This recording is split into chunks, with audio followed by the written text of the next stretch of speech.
കരിവള്ളൂരിൽ നവവധുവിന്റെ 30 പവൻ സ്വർണ്ണാഭരണം മോഷ്ടിക്കപ്പെട്ടതായി പരാതി. പലിയേരിയിലെ AK അർജുന്റെ ഭാര്യ കൊല്ലം സ്വദേശിനി ആർച്ചായ സുധിയുടെ ആഭരണങ്ങളാണ് കാണാതായത്. 2 ദിവസം മുമ്പായിരുന്നു ഇവരുടെ വിവാഹം. ദിസ് ന്യൂസ് സ്പോൺസർഡ് ബൈ ഉയർന്ന ഗുണനിലവാരം, തികഞ്ഞ വിശ്വസ്തത, ജനതാ പാൽ. വിവാഹം കഴിഞ്ഞ് 24 മണിക്കൂറിനുള്ളിലാണ് ആഭരണങ്ങൾ നഷ്ടപ്പെട്ടതായി ശ്രദ്ധയിൽപ്പെടുന്നത്.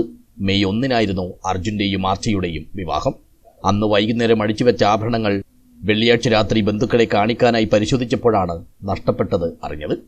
ഭർതൃഗൃഹത്തിലെ മുകളിലത്തെ നിലയിൽ കിടപ്പുമുറിയിലെ അലമാരയിലായിരുന്നു ആഭരണങ്ങൾ സൂക്ഷിച്ചിരുന്നത്. 1-ാം തീയതി വൈകിട്ട് 6 മണിക്കും 2-ന് രാത്രി 9 മണിക്കും ഇടയിലുള്ള സമയത്താണ് മോഷണം പോയതെന്ന് കാണിച്ച് യുവതി പയ്യന്നൂർ പോലീസിൽ പരാതി നൽകി.